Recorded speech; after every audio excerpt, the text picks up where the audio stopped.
Le troisième degré sur le grand chemin de la victoire se trouve dans le psaume 122, qui est le troisième de la série des cantiques des degrés. Avant de nous engager sur ce grand chemin, nous suffisions à nous-mêmes. Heureux que nous étions de vivre entièrement par et pour nous-mêmes. Ceci n'est plus notre attitude, car nous aspirons maintenant à nous joindre au peuple du Seigneur pour prendre part à leur plaisir. En tant que membres de la famille de Dieu, nous éprouvons le désir profond de partager les joies et les peines les uns des autres. Nous ressentons le besoin de nous réunir et d'adorer le Seigneur qui nous a réunis dans son amour. Une telle communion nous fortifie de plus en plus spirituellement. Ayant fait cette expérience, David dit dans le psaume 122, 1, « Je suis dans la joie quand on me dit « Allons à la maison de l'Éternel ». De même, lorsque nous avançons d'un degré dans cette vie spirituelle, nous éprouvons dans notre cœur le désir croissant de passer le plus de temps possible dans la maison de Dieu, en prière et dans l'adoration en compagnie de nos frères et sœurs dans la foi. Ceux qui dédaignent la compagnie du peuple de Dieu alors qu'ils aiment les activités mondaines ne peuvent que rester pauvres spirituellement. Il leur manque la force et l'encouragement, apanage de ceux qui se réunissent régulièrement dans la maison de Dieu pour étudier la Bible, prier, être en communion et servir le Seigneur. Ceci est le secret de la croissance et de la force de l'Église primitive. Nous lisons dans Actes 2,42, les croyants persévéraient dans l'enseignement des apôtres, la communion fraternelle, la fraction du pain et la prière. Le respect qu'ils témoignaient à la parole de Dieu leur permit de se prémunir contre les attaques de l'ennemi. En ces jours de la fin, nous savons que l'ennemi redouble d'activité. 2 Timothée 3, 1, 13 énumère 30 espèces de péchés qui seront très répandues dans les jours de la fin. Et pour les vaincre, il nous faut demeurer en étroite communion avec Dieu et son peuple.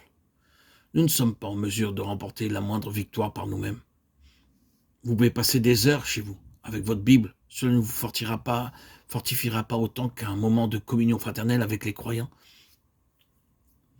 Des moines et des religieuses s'isolaient jadis dans les jungles et passaient leur temps à méditer et à prier, dans l'espoir que ceci leur permettrait de devenir assez forts pour vaincre l'ennemi facilement. Pourtant, ils devenaient plus mauvais et plus faibles après avoir été tout seuls. Beaucoup de croyants sont vaincus pour la même raison et demeurent faibles spirituellement. Ils tolèrent que des activités, des amitiés mondaines les empêchent de rechercher la compagnie des autres croyants dans la mission de Dieu. Frères et sœurs en Christ, bien-aimés, nous avons grand besoin d'apprendre que notre vie spirituelle s'affermira dans la mesure où nous nous associerons aux autres croyants et prendrons part à tous les services de la maison de Dieu.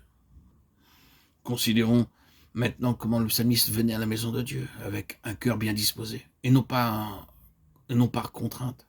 Beaucoup de croyants n'ont aucun désir d'assister aux réunions. Certains sont entraînés par leur mère, d'autres par des amis et certains par leurs enfants. Ils perdent beaucoup de la bénédiction car leur cœur n'est pas dans une attitude d'attente. Au contraire, s'ils venaient avec la joie dans la maison de Dieu, ils recevraient les meilleures bénédictions. Il faut aussi que nous nous installions tout au milieu de l'assemblée. Certaines personnes participent aux réunions uniquement pour le plaisir d'y assister ou parce qu'elles y ont été contraintes.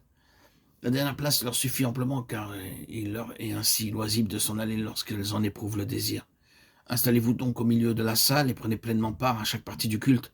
Alors, vous obtiendrez beaucoup de joie et de force et vous croîtrez spirituellement. En entrant ainsi dans la maison de Dieu, nous sommes introduits dans l'expérience de l'autorité du trône de Dieu. Car là sont placés les trônes de jugement, les trônes de la maison de David, psaume 122, 5. Dans la mesure où nous prions ensemble, nous pouvons invoquer l'autorité divine pour lier Satan et sa puissance.